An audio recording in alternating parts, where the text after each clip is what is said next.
bisa hadir dan insya Allah upgrade diri juga, dan ini adalah salah satu bentuk ikhtiar kita semua, baik itu para sahabat terapis maupun sahabat muslimah, untuk bisa mengupgrade diri, memperbaiki diri untuk menjadi muslimah yang lebih tangguh, lebih berdaya, dan lebih powerful lah ke depannya. Sehingga apapun fungsi kita, apapun profesi kita, apapun yang kita jalani sehari-harinya, itu bisa lebih maksimal hasil yang akan dicapai. Shalawat dan salam mari kita curahkan kepada Nabi kita, Nabi Muhammad SAW, para sahabat, dan semoga kita semua berada dalam naungan panji beliau di akhirat nanti. Amin ya Rabbal Alamin. Pagi hari ini saya ingin menyapa terlebih dahulu para Bunda terapis. Pada Bunda Artuti, Assalamualaikum. Waalaikumsalam warahmatullahi wabarakatuh, Bu Arum. Iya, alhamdulillah hari ini jadwalnya Bunda Artuti ingin sharing di sesi pencerahan. Alhamdulillah nanti temanya tentang memaafkan ya, Bunda ya. Insya Allah. Apa dan seperti apa, bagaimana, insya Allah akan kita simak nanti ya. Ya, selanjutnya saya ingin menyapa Bunda Yanti. Assalamualaikum.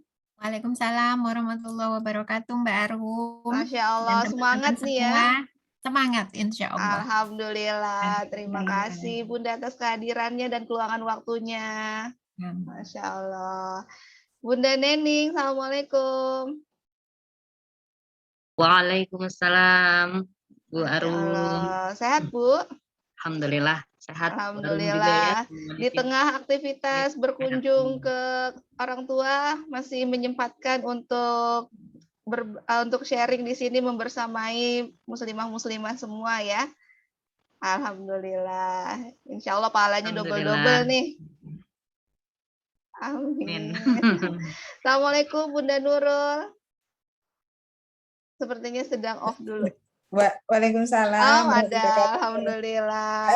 Ini punya saya videonya nggak bisa muncul. Nggak bisa kebuka. Oh. Ya, oh iya.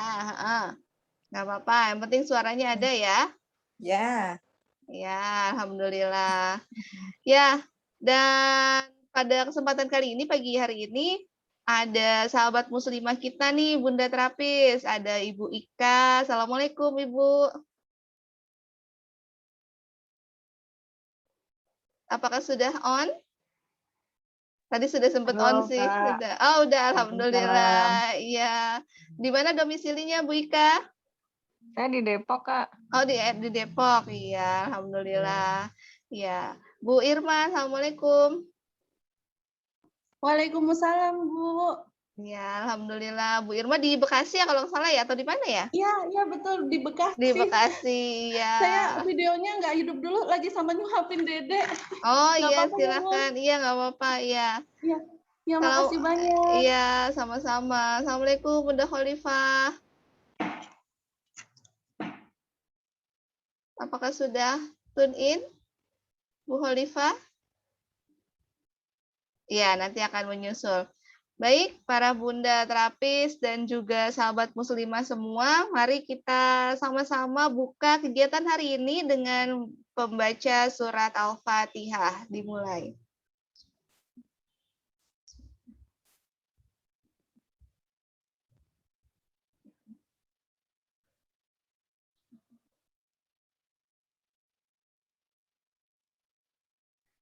Amin ya Rabbal Alamin. Semoga dengan kita membaca suratul Fatihah, surat pembuka, hari ini seperti membuka hidayah untuk kita semua dari Allah Subhanahu wa taala. Amin ya Rabbal Alamin. Baik, mari kita simak pemaparan pencerahan, materi pencerahan yang akan disampaikan oleh Bunda Hartuti. Dipersilakan Bunda. Terima kasih Bu Arum. Bismillahirrahmanirrahim. Assalamualaikum warahmatullahi wabarakatuh. Waalaikumsalam warahmatullahi wabarakatuh. Cek sound dulu ya, apakah suara saya cukup jelas, teman-teman? Jelas, Bu Artuti. Jelas Bu Tuti. Mukanya juga udah jelas ya. Iya, cerah sekali, Masya Allah. Ya, alhamdulillah ya. Pagi ini Allah pertemukan kita di sesi ini. Sesi kita ini, forum kita ini luar biasa ya. Tagline-nya adalah semua murid dan semua guru, gitu ya Bu Arum ya. Semua murid, semua guru. Jadi semuanya belajar, semuanya share, Masya Allah. Jadi kita tumbuh dan berkembang bersama gitu ya konsepnya, alhamdulillah. Nah hari ini saya dapat ketiban sampur bahasa Jawanya ya. Sharing ya, saya coba sharing tentang memaafkan. Izin share screen ya teman-teman.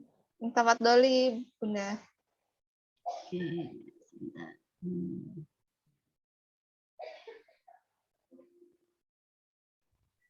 Nah, sudah terlihatkah? Masih proses. Ya, sudah terlihat. Jadi judulnya adalah maafkanlah maka hatimu lapang.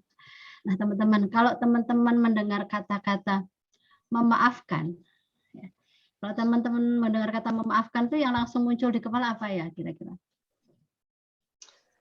Memaafkan itu yang ting gitu langsung terkoneksi satu kata aja, apa tuh? Berat. Berat. Berat. Apalagi itu? Berat. Apalagi? Maafkan.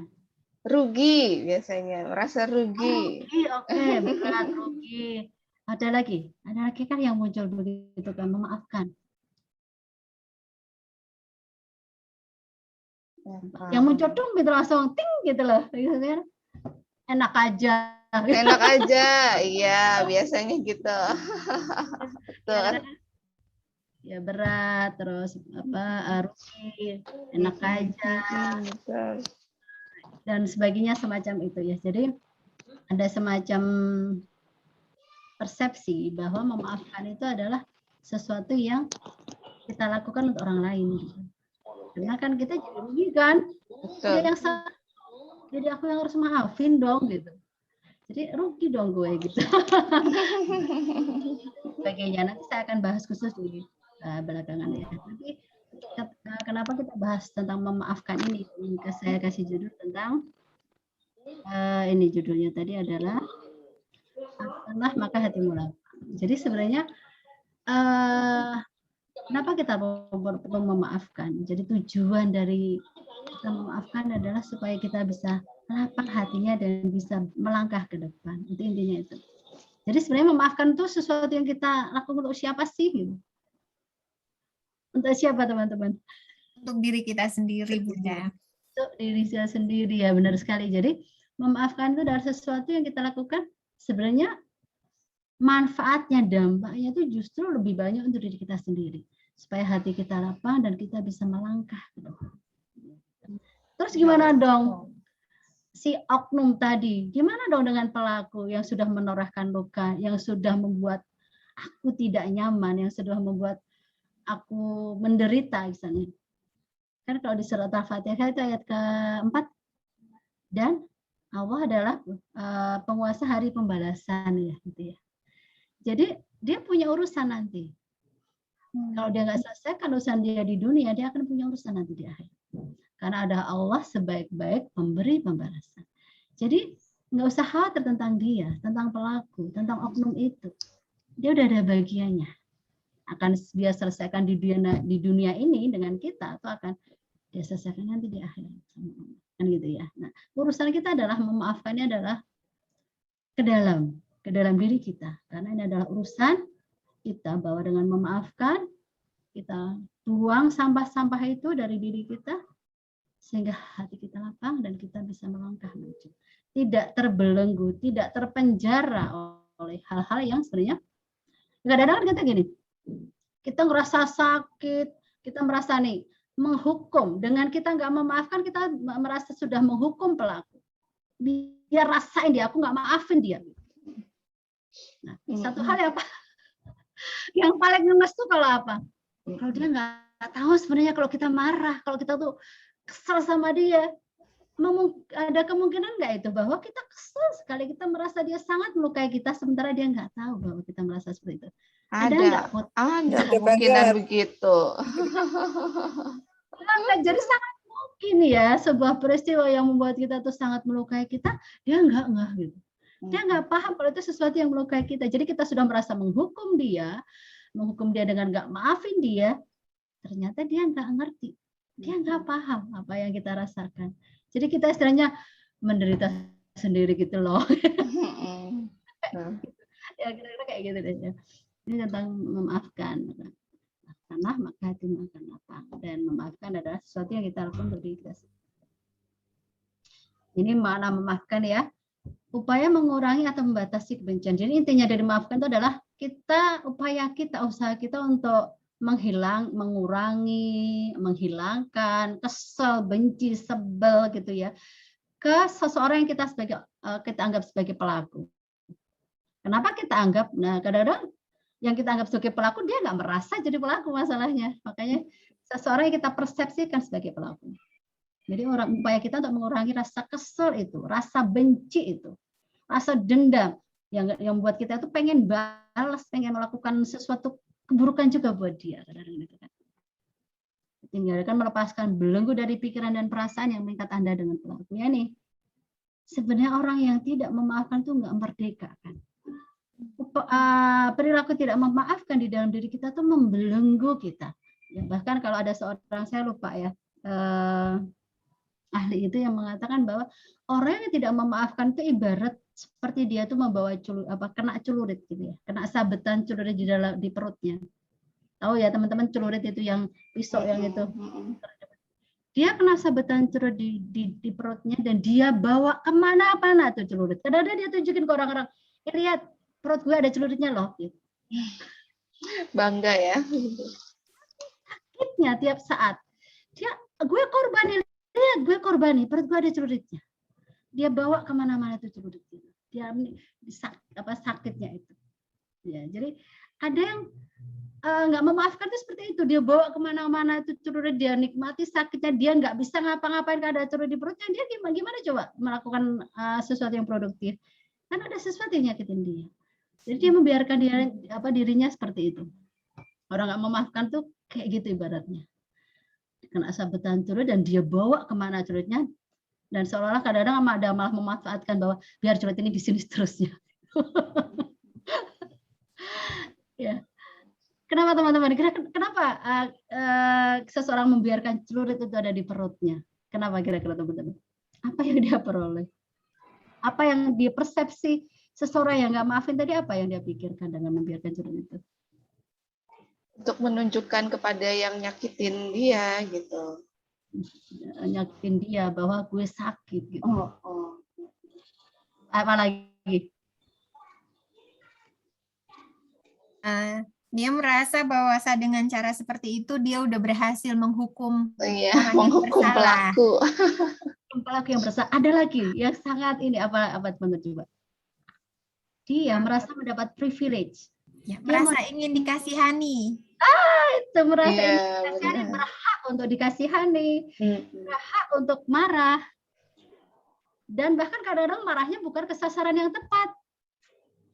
Siapa aja, gue kan orang yang sakit hati, gue kan orang yang terluka, berhak dong gue marah. Gitu. Ya kadang-kadang orang yang tidak memaafkan tadi dengan memanfaatkan dia celuritnya nggak dia cabut karena dia merasa dengan itu dia dapat privilege untuk mendapat dikasihani, dia dapat privilege untuk marah dengan marah bahkan ke orang yang tidak relevan gitu ya, untuk apalagi ya untuk mendapatkan hak-hak sebagai korban lah kayak gitu. Dia menikmati dirinya jadi korban. Kadang-kadang seperti itu ya, perilaku nggak memaafkan itu ada dorongan-dorongan seperti itu. Padahal dengan dia melakukan seperti itu apa? Dia tidak move forward, dia tidak melangkah ke depan. Dia biarkan dirinya tetap di situ. Dan dia merasa sudah menghukum orang lain. Padahal apa? Artinya dia tidak melakukan apa-apa. Dia tidak bergerak ke depan. Siapa sih yang paling rugi? Kita sendiri kan. Ini ada lagu, tapi kayaknya lanjut dulu ya. Lagunya nanti aja ya. Boleh. Nanti aja ya lagunya ya. Soalnya lagunya takutnya ada 5 menitan ini. Aduh, nanti hadiah aja. Nah, ternyata memaafkan itu ya, di samping manfaat-manfaat secara mental gitu ya, spiritual udah pasti ya, mental tadi kan kesehatan kita jadi lebih lapang dada kita bisa move forward, itu juga meningkatkan kesehatan tubuh kita secara fisik. Ya teman-teman pasti udah pernah baca kali ya, saya lupa. Jadi ada korelasi antara kesehatan mental dan kesehatan fisik kan. Jadi kalau orang yang lebih bisa memaafkan, lebih sehat mentalnya, itu akan berkorelasi positif terhadap kesehatan mental dia. Jadi macam-macam ya, jantung, mah gitu ya, sakit mah, sakit jantung dan lain-lain itu sangat terkait dengan kesehatan mental. Di sini khususnya memaafkan. Meningkatkan kepuasan hidup, menurunkan PTSD, nah jadi apa? Post trauma syndrome ya. Post trauma syndrome. Jadi trauma setelah ada apa? Sindrom setelah adanya sebuah kondisi yang sulit, yang berat gitu ya. Menghindarkan dari itu. Juga menurunkan potensi adanya fobia. Ya, jadi kadang-kadang apa? Ada peristiwa yang nggak kita maafkan, ada terkait dengan sesuatu, entah itu barang atau apa, itu bisa menimbulkan fobia di situ. Memperbaiki kesehatan fisik, mengurangi ketergantungan pada zat adiktif. Nah ini orang yang sakit itu kadang-kadang tadi dia merasa berhak untuk marah, dia merasa berhak untuk apa tadi dikasihani, dan dia merasa berhak juga untuk melakukan hal yang buruk. Copingnya itu coping yang tidak produktif, copingnya coping yang merusak. Kadang-kadang ada yang begitu. Meningkatkan harga diri dan harapan masa depan. Ya, move forward tadi ya saya bilang. Terus, ini dia tadi yang sudah saya bahas banyak. Mengapa sih memaafkan itu berat gitu? Tadi kan apa sih maafkan? Yang langsung bicara berat. Iya sih memang berat. Apalagi kalau gini, memaafkan itu jadi lebih berat kalau gimana teman-teman? Bu Yanti masih mute. Masih mute Bu Yanti, nggak kedengeran. Ya, lagi mikir Bu Artuti kenapa memaafkan itu menjadi berat gitu ya. Ini kan ada. Nah, ya. Di samping yang di sini nih ada yang terkait dengan pelaku apa. Ini saya nggak, di sini nggak saya katakan pelaku. Pelakunya kepala batu gitu. Jadi dia nggak ini banget, nggak empati banget gitu, udah bersalah. Nah kadang-kadang kita ada benar kayak gitu juga nih. Dialah yang salah, kagak minta maaf, apa masih mau nyolot pula gitu kan, udah gitu ngulang lagi gitu, nggak sekali gitu, beberapa kali, empat banget sih memang gitu ya. Kalau ngadepin model pelaku yang nggak empati begitu ya. Kan kalau pelaku kan ada yang dia merasa bersalah apa gitu, walaupun dia nggak berani minta maaf kadang-kadang ya, tapi ada kan kita berasanya kelihatan gitu. Tapi ada ketemu pelaku yang nggak ngerti kalau dia jadi pelaku, ya ini nasib kita lah. Ada juga yang pelaku dia udah, ada yang apa sih istilahnya pelaku yang tambeng gitu loh, yang apa tetap merasa benar, dan yang paling parah itu kalau dia ngulang-ngulang kesalahan yang sama gitu. Ada sih itu kontribusi untuk membuat memaafkan menjadi lebih berat. Tapi oke lah, dengan segala halnya itu kan memaafkan untuk diri kita sendiri. Urusan dia nanti kan sama Allah ya. Kan Allah sebaik-baik memberi pembalasan, udahlah serahkan sama Allah yang itu. Kita kembali lagi ke sini. Mengapa sulit memaafkan tadi? Memperoleh simpati dan perhatian dari sekeliling. Tadi udah saya bahas ya. Menunjukkan bahwa secara moral korban benar dan pelaku salah. Nah ini kadang-kadang persepsi juga yang menghalangi seorang memaafkan tuh gini. Kalau aku meminta maaf, seolah-olah aku yang salah dong. Gitu. Membenarkan perilaku dia dong, gitu. Jadi ada persepsi. Kalau minta maaf, kalau aku minta maaf salah, aku memaafkan dia. Kalau aku maafin dia, berarti aku kayak ngerasa bahwa aku nggak ngerasa bahwa dia salah dong. Aku nggak bahwa malah secara moral. Jadi aku nggak ngakuin kalau dia itu yang salah. Terus juga kalau kita memaafkan tuh ada persepsi bahwa aku kok nggak memperjuangkan hakku ya, aku kok lemah ya gitu. Orang aku udah dilanggar haknya, dia melakukan hal yang menyakiti aku, kok aku maafin dia? Berarti aku nggak sayang dong sama diriku, nggak membela hakku gitu loh, lemah dong diriku gitu. Jadi ada persepsi seperti itu yang menghalangi seseorang memaafkan.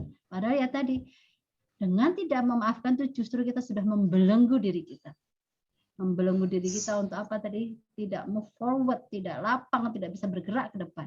Karena terbelenggu. Coba, kalau nggak maafin orang itu ketemu aja menekan, sebel. Kalau ada apa-apa, ada dia aja udah bikin kita jengah. Itu kan repotin banget sebenarnya kan.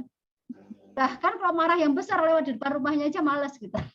Ada pertemuan yang ada dia, kita nggak datang. Kita kan dengan rugi kan, ya kayak gitu lah. Memaafkan sama saja dengan menjadi pecundang, orang yang kalah. Memaafkan adalah bentuk ketidakmampuan berbeda hak, memberi keuntungan pada pelaku sehingga pelaku akan mengulangi lagi perbuatannya. Ya, kira-kira tadi saya sudah bahas banyak kenapa kita susah memaafkan. So, what's next? Nah, ini tadi ya kuncinya. Forgive is not something we do for others.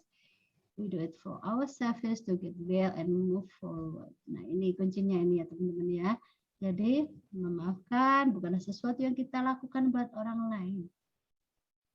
Memaafkan kita lakukan untuk kita sendiri karena kita ingin bahagia.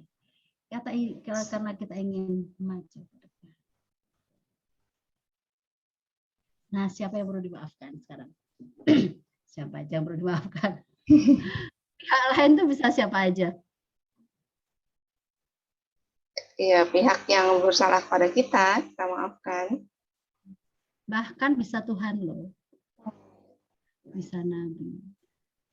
Ada kan ya yang sampai protes, sampai demo, sampai demo ke Tuhan, ke Allah. Kenapa harus aku gitu? Kenapa engkau nggak adil gitu kan? Ya banyak hal lah ya, astagfirullahaladzim. Mudah-mudahan Allah melindungi kita dari hal seperti itu ya. Tapi intinya pihak lain, siapapun itu ya. Dan diri sendiri. Kenapa kita perlu memaafkan diri sendiri? Dalam hal seperti apa sih kita perlu memaafkan diri sendiri? Kayak apa sih fenomena kita perlu memaafkan diri sendiri? Gimana nih kira-kira? Memaafkan diri sendiri itu piye tau? Nah, sering banget ya teman-teman ya.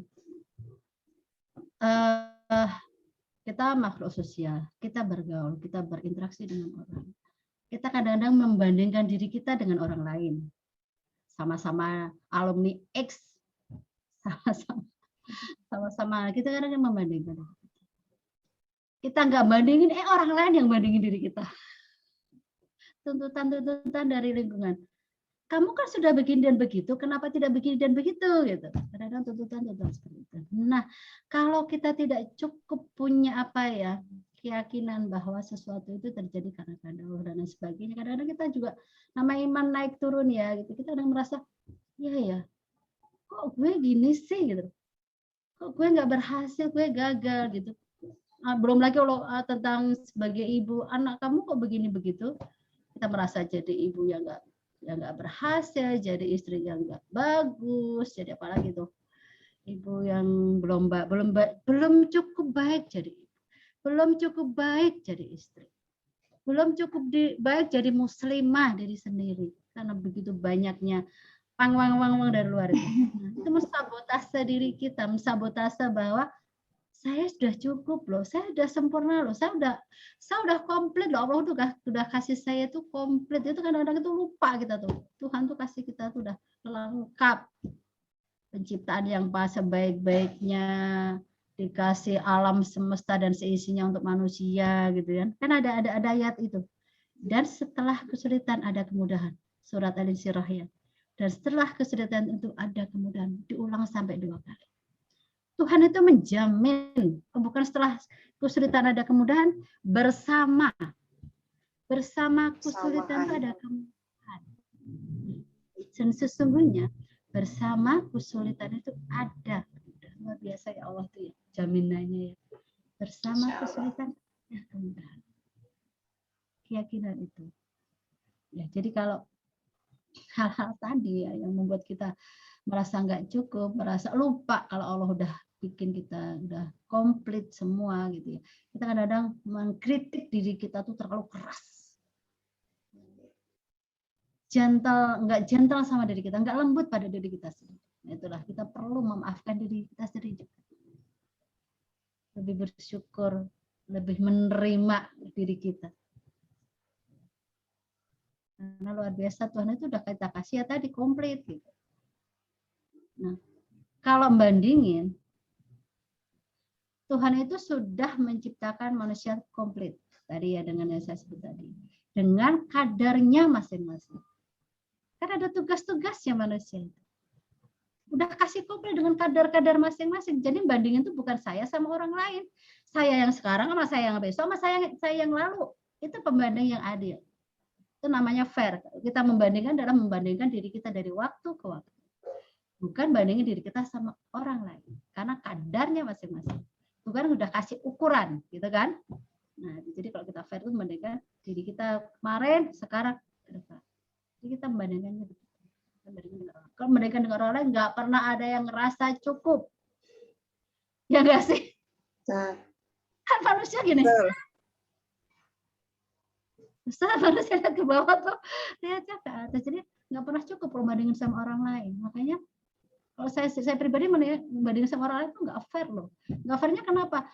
Manusia diciptakan unik, mak bapaknya beda, lingkungannya beda, semuanya berbeda. Allah udah kasih gitu, kadarnya lain-lain. Ini gimana mau dibandingin gitu? Ya bandingin itu yang semuanya dikontrol sama gitu kan? Kontrol sama aja, sama-sama mak bapaknya lain-lain, udah lain-lain, sekolahnya lain gitu kan. Nah, Masya Allah, pokoknya gitu deh. Kalau bandingin diri sendiri, bandingin sekarang, besok, lusa, lalu membandingkan terhadap diri sendiri ya gitu. Oke, jadi ingat ya, yang perlu kita maafkan gak hanya orang lain, tapi juga diri kita. Gentle with yourself and gentle with others. Jadi lembutlah pada diri kalian sendiri dan lembutlah pada orang lain. Maafi, terima gitu. Nggak cuma terima orang lain, terima kita sendiri kita juga. Oke, next. Karena terima ini menjadi kunci, salah satu kunci memaafkan. Terima dulu. Nanti kita bahas juga. Nah, dan hendaklah mereka memaafkan dan berlapang dada. Apakah kalian tidak ingin Allah mengampuni kalian, dan Allah pengampun lagi Maha Penyayang.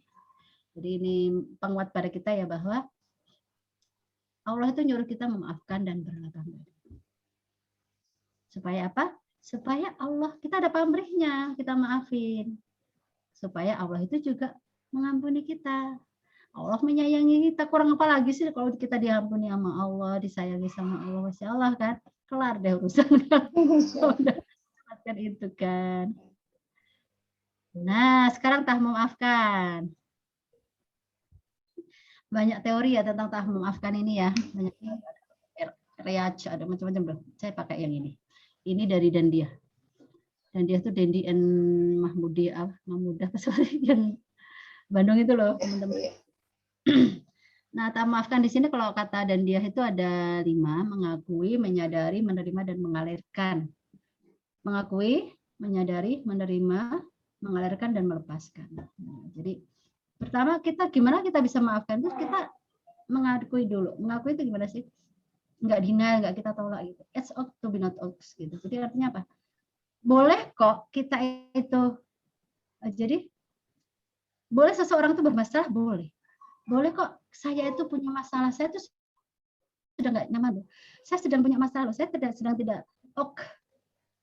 Ada istilah it's ok to be not ok gitu. Mengakui itu loh. Jadi boleh kok kita pada suatu saat itu saya lagi lemah loh, saya nggak oke. Saya lagi kesel sama suami saya atau sama anak saya. Oke gitu. Ya namanya itu diakui gitu. Jangan diakui dan disadari. Terus setelah diakui itu kita sadar, oh iya ya. Kondisi saya sekarang lagi nggak bagus. Mood saya lagi jelek. Saya lagi gampang tersinggung. Kalau kita bisa menyadari apa sih sebabnya. Gitu kan. Jadi kita akui bahwa kita lagi nggak oke. Mengakui di sini adalah orang itu boleh.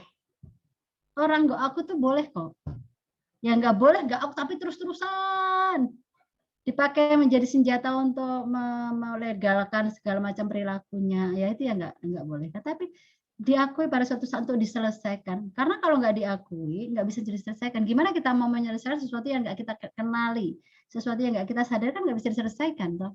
Kita selesaikan kalau itu kita kenali dengan baik justru. Kita akui, kita sadari. Menyadari di sini, menyadari hal-hal yang membuat kita nggak nyaman, kita sadari apa sih. Ya, termasuk juga menyadari bahwa oh iya ya, saya tuh sangat sensitif kalau dengan masalah seperti ini. Boleh kalau itu dihindari. Kalau belum bisa di frontal dihadapi, boleh itu dihindari. Jadi, oke, saya saya belum bisa. Misalnya saya belum bisa ketemu seks. Saya cari sesi yang baik. Oh, misalnya itu boleh. Ternyata kita boleh loh, itu kita sadari. Triggernya apa kita sadari. Trigger apa yang menyebabkan, itu kita sadari. Terus setelah itu kita terima. Terima itu gimana? Terima itu oke, saya masih marah. Nah, ini ada cara-cara untuk kita bisa menerima dengan cara relaksasi ya teman-teman ya. Relaksasi kan caranya banyak ya teman-teman. Klien-klien juga pasti tahu ada nafas dengan apa tuh? Paling gampang dengan olah nafas ya Bu Arum, Bu Yanti ya. Dengan pernafasan itu teman-teman. Pokoknya nafas tenang deh. Mindfulness. Nah, pokoknya gini deh kalau apa?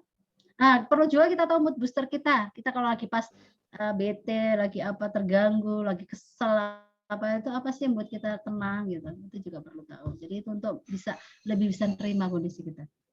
Dengan pernafasan, dengan apa tadi? Nafas macam-macam lah. Atau yang Tapping, magic finger. Magic finger tuh ya banyak sekali caranya. Tapi nggak sih bahas di sini nggak kelar nanti sampai besok. Menerima. Jadi gini teman-teman, emosi negatif itu ada energi yang merusak sebenarnya. Kan energi itu ada yang disebut power, ada yang disebut dengan force ya, Bu Arum ya.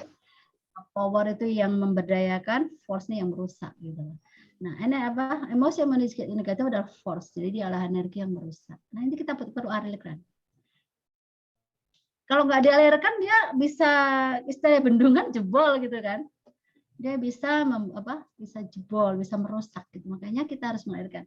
Kita menyadari untuk mengalirkannya supaya apa? Kita bisa mengalirkan ke tempat yang benar dan dengan cara yang benar. Karena kadang-kadang seringkali kita mengalirkan ke tempat yang nggak benar. Kita yang membuat kita luka itu misalnya, katakanlah yang paling ini tuh suami, serupa misalnya. Kita mengalirkannya kemana? Anak ini paling sering. Kasihan anak. Alirkan ke sana gitu. Jadi itu mengalirkan dengan cara yang nggak benar gitu. Ke tempat yang nggak benar maksudnya. Alirkan ke tempat yang benar dan dengan cara yang benar. Ke tempat yang benar gimana? Oke, tadi kalau bisa dengan relaksasi tadi udah mulai lebih turun tuh force-nya. Nah, dialirkannya bisa banyak teknik, makanya perlu belajar teknik ini yang mengalirkan elo ini. Nah, Bu Arum ini ahlinya, pakarnya MTP. Dari MTP itu kan dari menerima, mengalirkan dan melepaskan ya Bu Arum ya. Nah, nanti teman-teman insya Allah di dalam room itu teman-teman terapis akan menggunakan MTP ini juga ya Bu Arum ya. Iya betul. Kan energi force. Di sini juga Bu Yanti juga pakarnya siswanya dari Gary Craig. Ya, generasi baru 1. Mbak Arum. Kalau Bu Yanti tapping generasi 1, kalau saya MTP generasi 3. Yang terbarunya. Nanti teman-teman alhamdulillah bisa dibersamai oleh Bu Yanti insya Allah juga. Insya Allah. Saya belajar. Oke. Nah, kan nih ada MTP, MT-chair, ya macam-macam cara ya.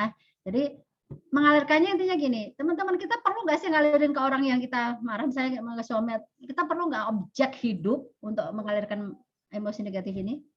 Nggak harus. Harusnya enggak. Kita bisa ke bantal, boleh ke kursi, boleh ke kertas. Ya. Jadi kita alirkan ke tempat yang tidak melukainya. Dan nggak protes dia. Betul, Bu.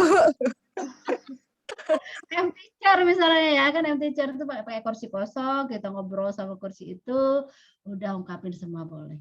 Alirkan ke sana, ke kursi kosong yang bayangkan di situ adalah siapa seseorang itu. Tapi saya menganut yang paham, Bu, tetap kita beradab. Jadi walaupun ke kursi kosong, tidak menggunakan kata-kata yang tidak beradab. Gitu. Kalau saya alirannya itu. Jadi kalau di Gosal, saya belajar Gosalian terapi itu mengalirkan energi negatif itu tetap harus dengan beradab. Karena ada aliran yang lain ya. Harus tetap anggun gitu ya, walaupun marah tetap anggun. Ada yang pasti Berkelas. beradab. Marahnya berkelas.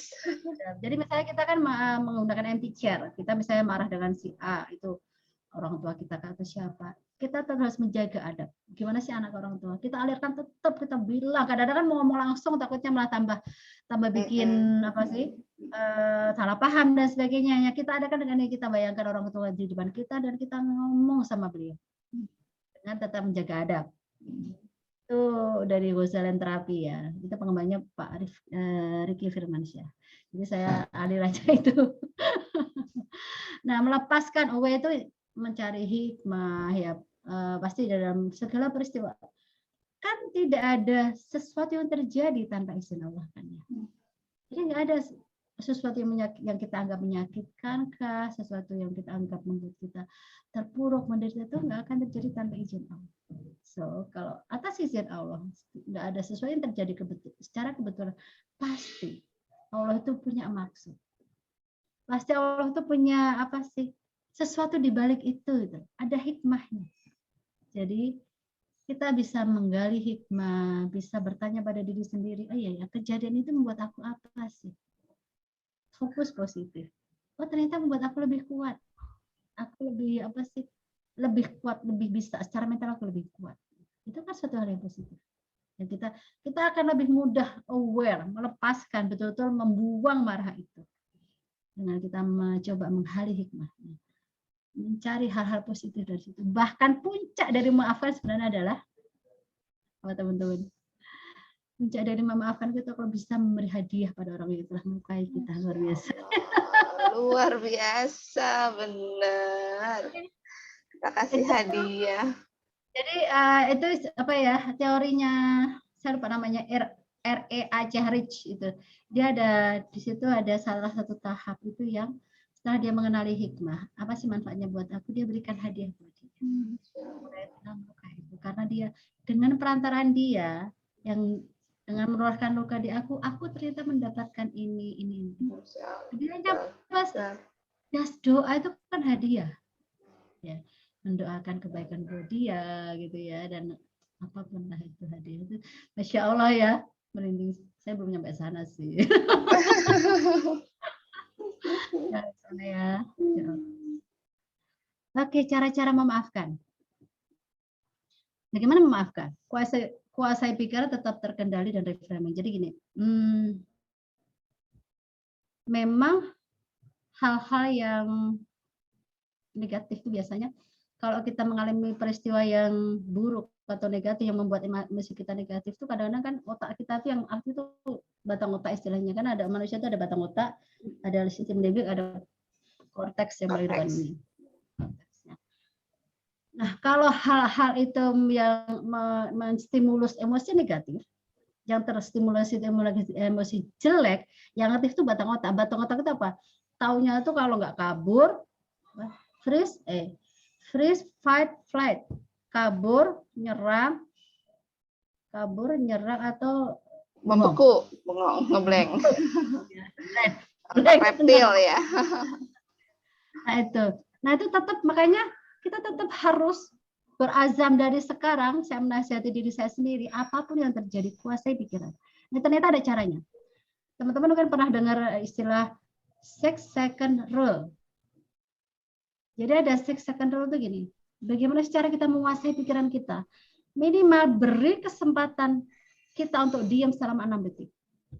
Jadi kalau kita sedang terstimulasi, tertrigger hal emosi negatif, apalagi itu intensitasnya kuat ya, itu ada hormon-hormonnya teman-teman. Jadi ada hormon-hormon yang jas gitu ya, ada hormon-hormon yang hormon marah, hormon apa itu kayak langsung melimpah gitu.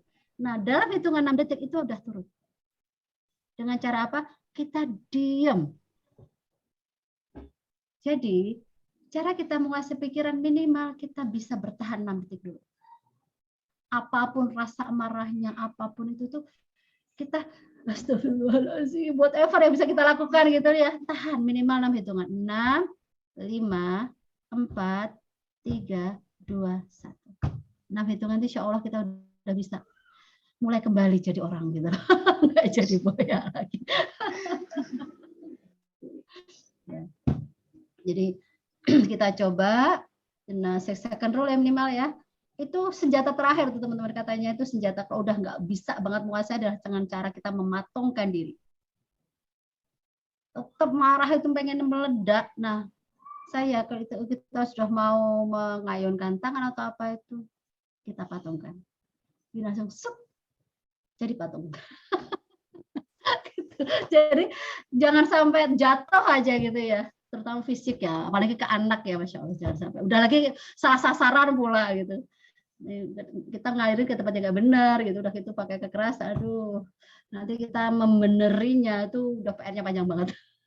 Jadi Efeknya.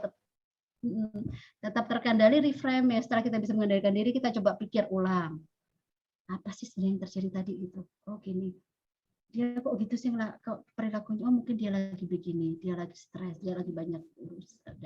Ya kita bisa reframing lagi, kita pikir ulang lagi. Kita tadi persepsi kita coba di apa misalnya dibingkai ulang, dipikir lagi, mungkin nggak gitu kali gitu kan ya. Itu jadi cara-cara maafkan, jadi gitu kita bisa, oh mungkin maksudnya kayak gitu deh, biasanya dia nggak begitu kok, kan bisa reframing. Itu lebih mudah kita untuk maafin. Belajar untuk bersikap asertif, lugas dan santun. Nah ini juga penyakit kita ya orang timur ya, kadang-kadang kalau ada apa-apa itu pendem, tapi ngomongnya di belakang. Pasif tapi agresif. Jadi apa, pasif agresif. Jadi kita seolah-olah pasif tapi agresif, serang di belakang, gosip mana-mana. Ada juga yang agresif langsung saat itu serang. Nah itu tadi fight. Nah itu apa? Yang dirugikan banyak. Pertama diri kita, harga diri, malu kan ya. Jadi PR-nya, jadi saya bilang kalau kita nggak kuasai pikiran tetap terkendali dan reframing tadi, kita tuh ruginya banyak. Kita jadi malu, kita harus membenari banyak hal itu yang saya bilang. Makanya kalau memang harus ngomonglah dengan cara yang asertif, lugas dan santun. Tahan dulu tapi minimal 6 detik ya. Karena kalau kita nggak tahan 6 detik itu nggak bisa keluar. Karena kita masih di sini di buaya ya, belum naik ke sini.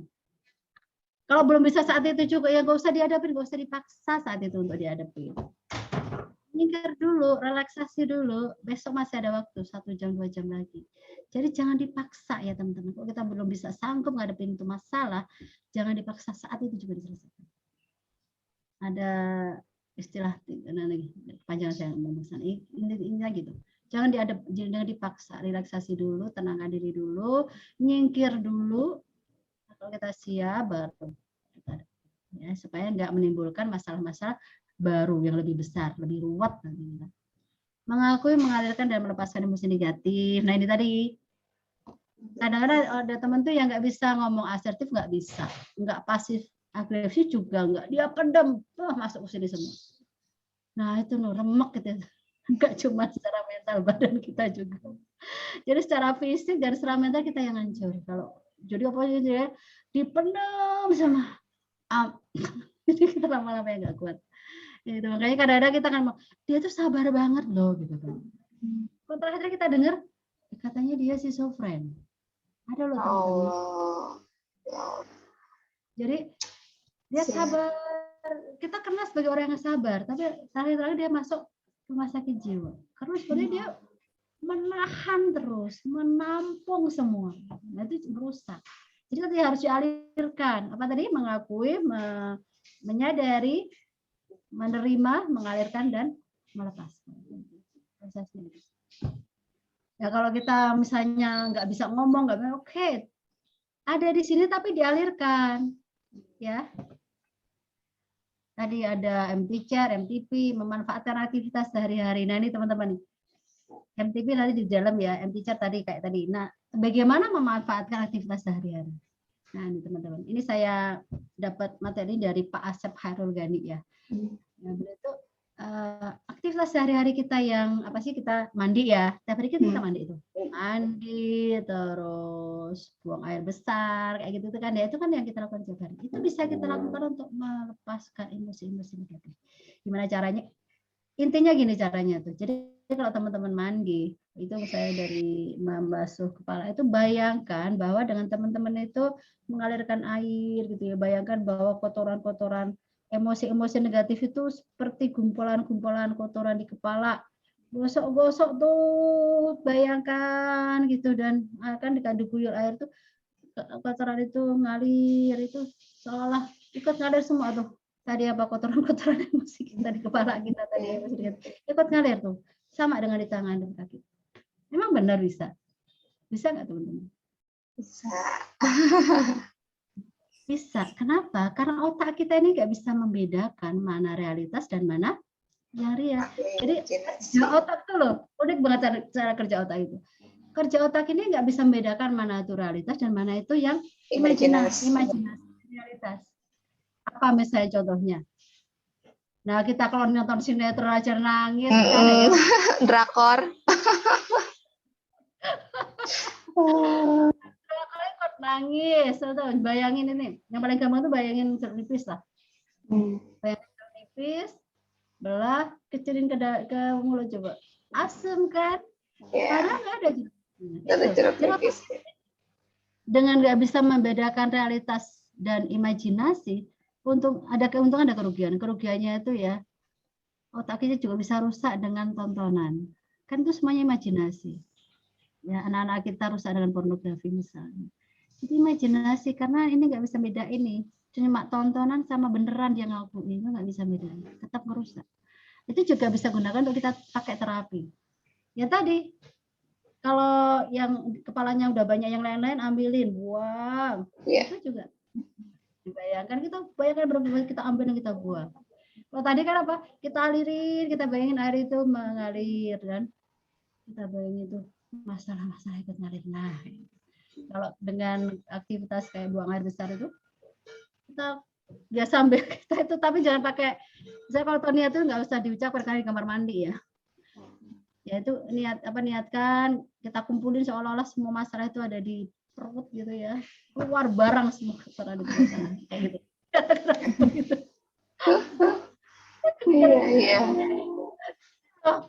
Kan masalah itu manusia hidup kan nggak sih kita lepas dari masalah day to day, nggak pernah kan. Jadi artinya tiap hari ya harus dibersihin tiap hari juga. Kayak rumah kita nih, tiap kita pakai tiap hari rumah kalau nggak dibersihin tiap hari kayak apa sih? Kan? Sama jiwa kita juga dipakai tiap hari nih jiwa menghadapi hal-hal tiap hari berbagai masalah perlu dibersihkan tiap hari. Yang pasti kalau orang Islam kan ada sholat dan lain sebagainya tadi. Nah saya akan mengajak teman-teman untuk ini menyerahkan semuanya pada Allah, teknik Janaha ini. Nah ini yang saya pelajari dari Pak Riki Firmansyah tadi ya, ada teknik yang namanya Janahain. Janahain itu dua sayap. Jadi dua sayap di sini istilahnya adalah khauf dan roja. Manusia kan bilang, jadi kita itu perlu ada rasa takut. Kalau kita berdoakan ada khaufnya, ada takut dan ada harapan. Jadi dua sayap inilah ketakutan kita pada Allah dan harapan kita pada Allah itu yang membuat kita sampai tujuan. Nanti dengan sesi terakhir saya akan ajak teman-teman untuk mengenal satu teknik ini. Ini dia teknik Janaha ini. Sebentar ya. Bagaimana teknik Janaha ini? Saya sudah rekam, teman-teman tinggal mengikuti instruksinya sesuai dengan yang ada di rekaman ini. Ini salah satu teknik, ya banyak untuk berbagai hal, tapi salah satunya untuk melepaskan amarah-amarah kita, menyerahkan kepada Allah. Oke. Teknik ini dikembangkan oleh Bapak Riki Firmansyah ya, dengan nama Gosarian Terapi. Oke, teman-teman boleh menyiapkan diri dulu. Boleh duduk yang nyaman, silahkan. Mangga teman-teman boleh. Silahkan teman-teman duduk yang nyaman, ambil posisi. Boleh ambil nafas pelan-pelan dan keluarkan supaya lebih rileks.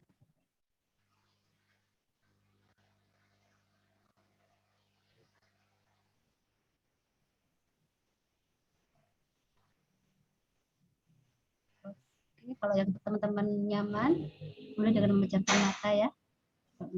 Coba lebih nyaman, boleh dengan memejamkan mata, buka mata juga boleh. pejaban mata boleh kalau lebih nyaman. Saya akan pandu di sini, ikutin aja panduannya. Bu Arup, tolong cek suara ya, kalau nggak jelas tolong Oke, siap. cek ya. Silakan ya teman-teman ya, siap ya.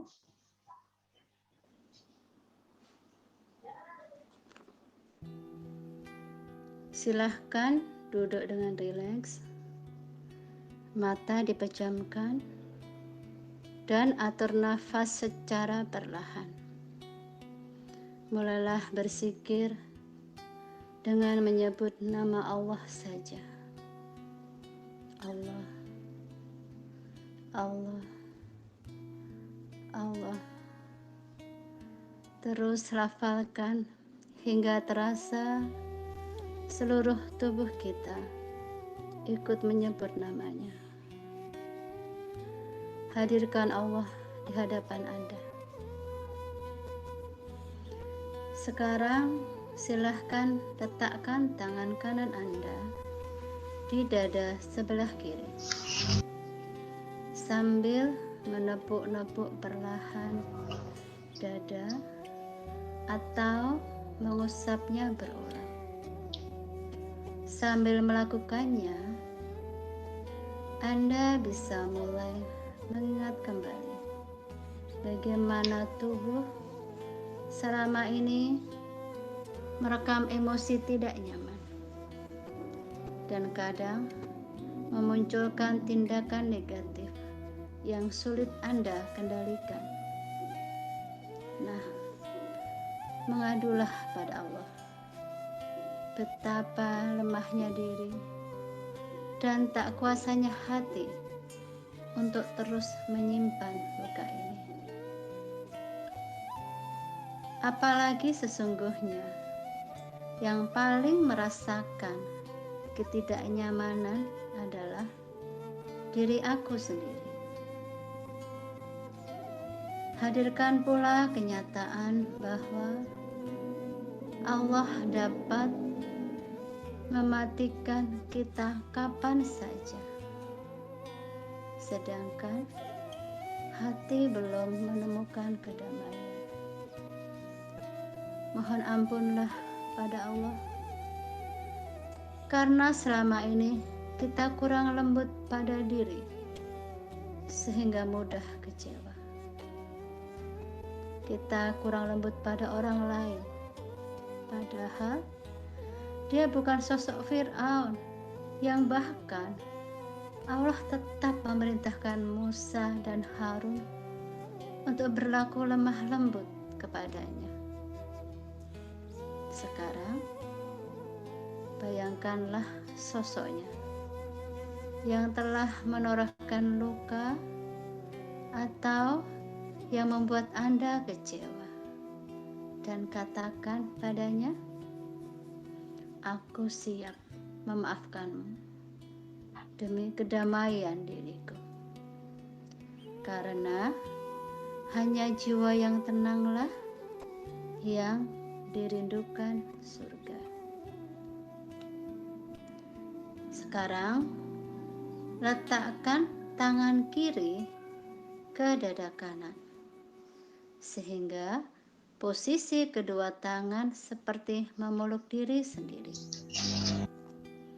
Tangan kanan tetap berada di dada kiri dengan posisi diam, berganti dengan tangan kiri menepuk dada kanan. Sambil menepuk-nepuk, ingatlah betapa besar ganjaran Allah bagi mereka yang melapangkan dadanya terhadap kesalahan orang lain. Ingatlah pula hikmah dan anugerah yang sampai pada kita di situasi yang justru sulit ini. Juga besarnya pertolongan Allah yang mempertemukan kita dengan orang baik, lingkungan yang kondusif, termasuk kehadiran kita di sesi forgiveness ini. Ingat pula besarnya kasih sayang Allah, luasnya rahmatnya dan cepat ampunannya Mengapa kita tidak bisa melakukan hal yang sama? Jika sudah selesai, berhentilah menepuk dan rasakan pelukan hangat kedua tangan Anda.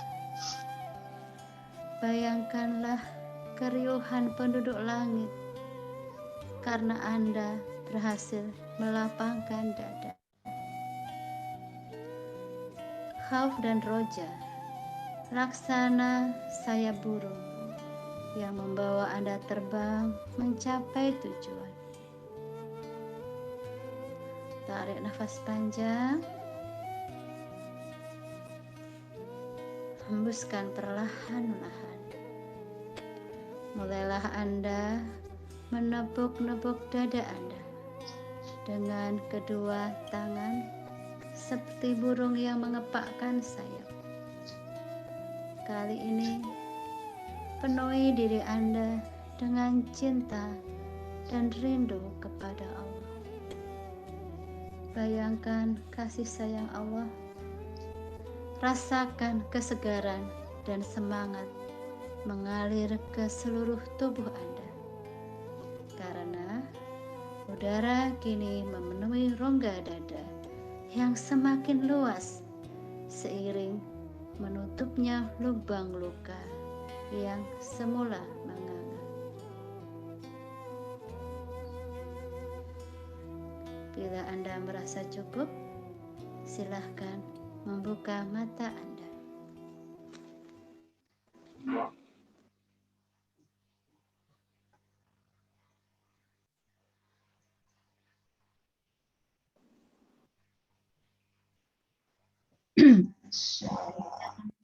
Ya, itu ada salah satu teknik Jannah ini namanya.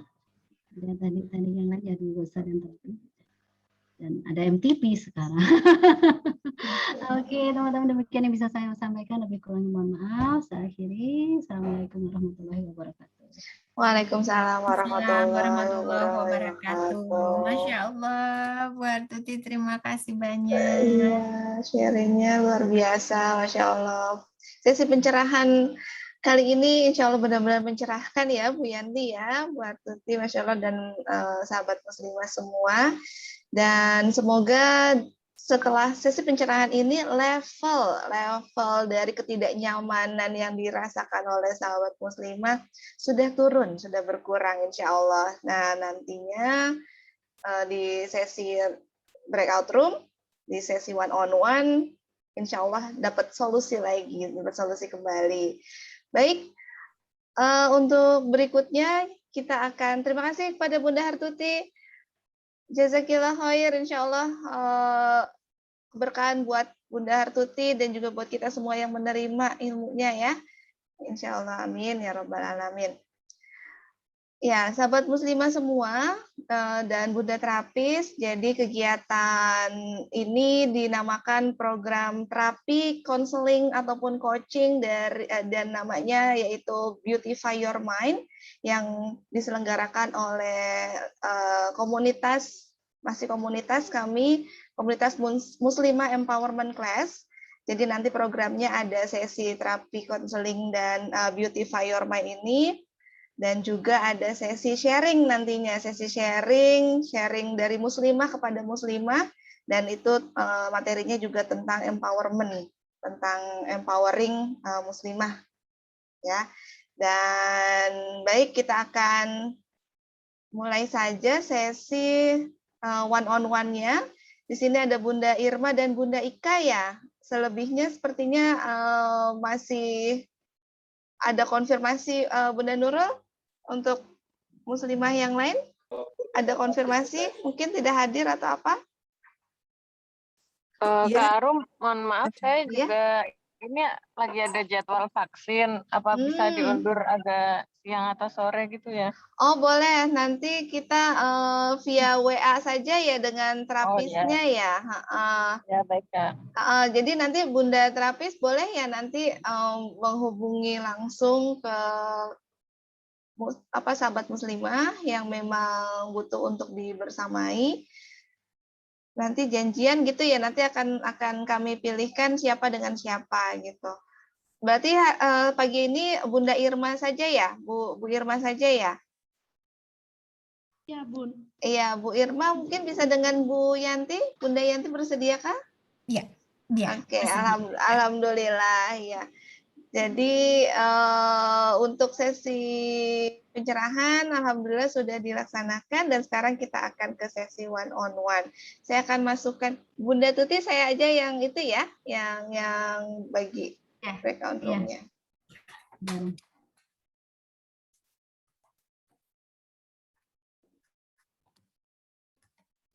Harus hostnya ya berarti ya ini ya. Nggak tahu, biasanya harus Iya, hostnya. saya nggak ada ininya, makanya nggak ada pilihannya. Ntar saya ganti. Nggak ada pilihannya loh. Iya, saya juga nggak ada. Oke. Breakout room. Oh, oke. Nah, Berarti harus host, Mbak. Di aku juga nggak ada.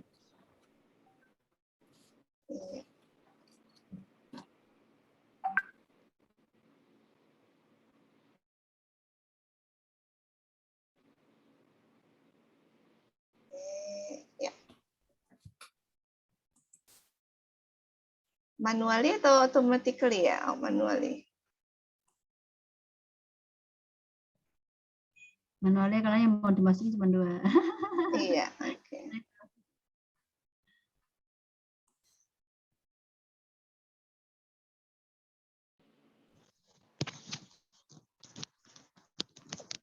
Bu Irma dengan Bunda Yanti ya, Bunda Yanti ya, mohon kesediaannya. Ya. Oke. Waktunya nggak berbatas ya berarti ya 30. 60 menit mungkin ya nanti. Nanti kalau sudah selesai nggak apa-apa sih Bunda Yanti bisa kembali lagi ke main room. Berapa menit Bunda Arum? 10? 30 menit. 30 menit. 30 menit. Baru ini. Makanya. Iya, nanti kalau kurang dari 30 menit sudah selesai, boleh langsung kembali ke main room. Iya, baik.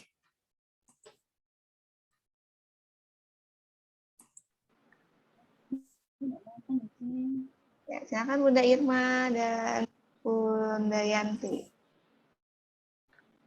Oke, lancar baru. Ya, sudah nih.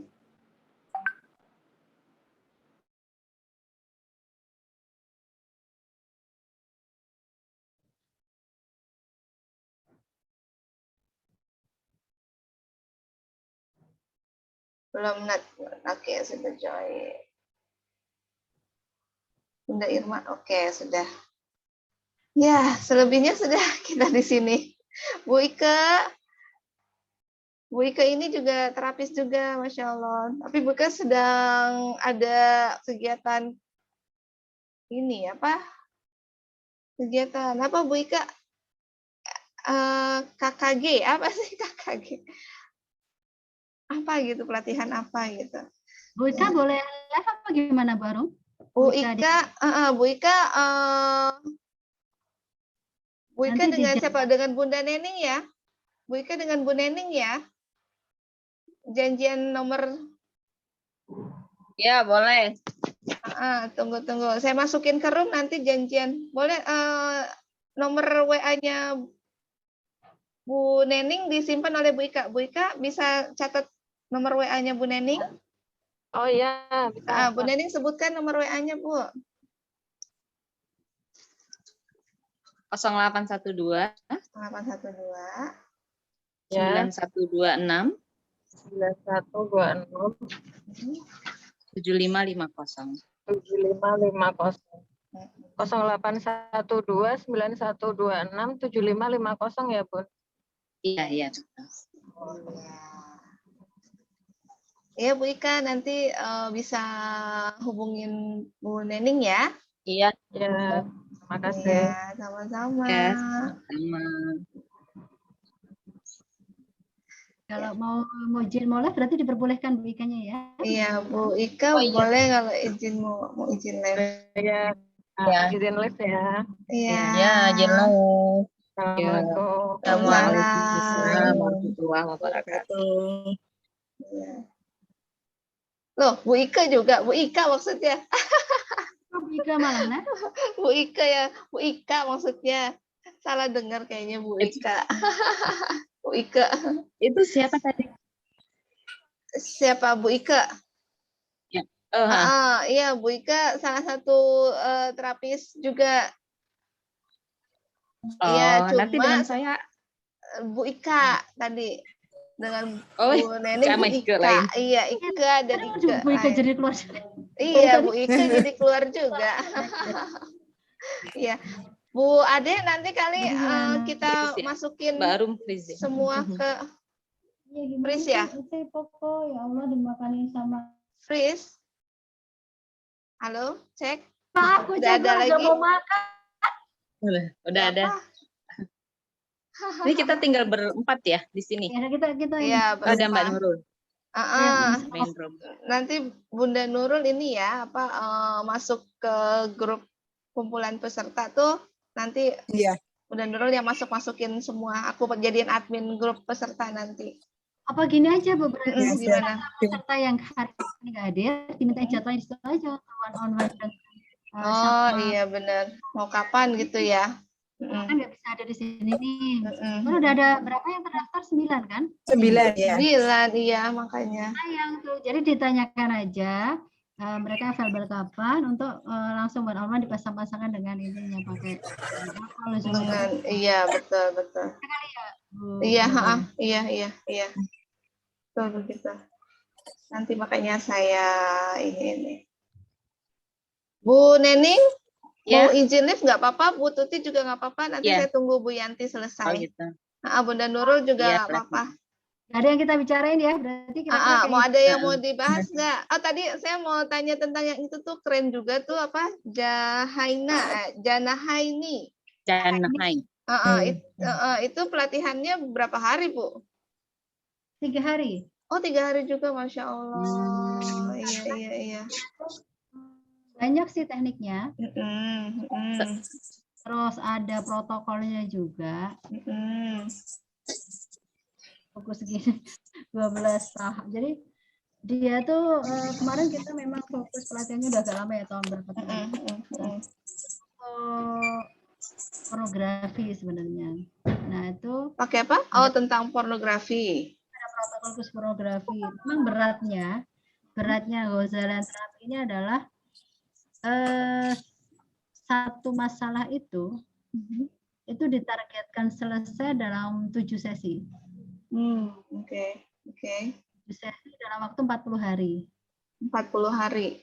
Nah, di dalam selang-selang panjang juga ya.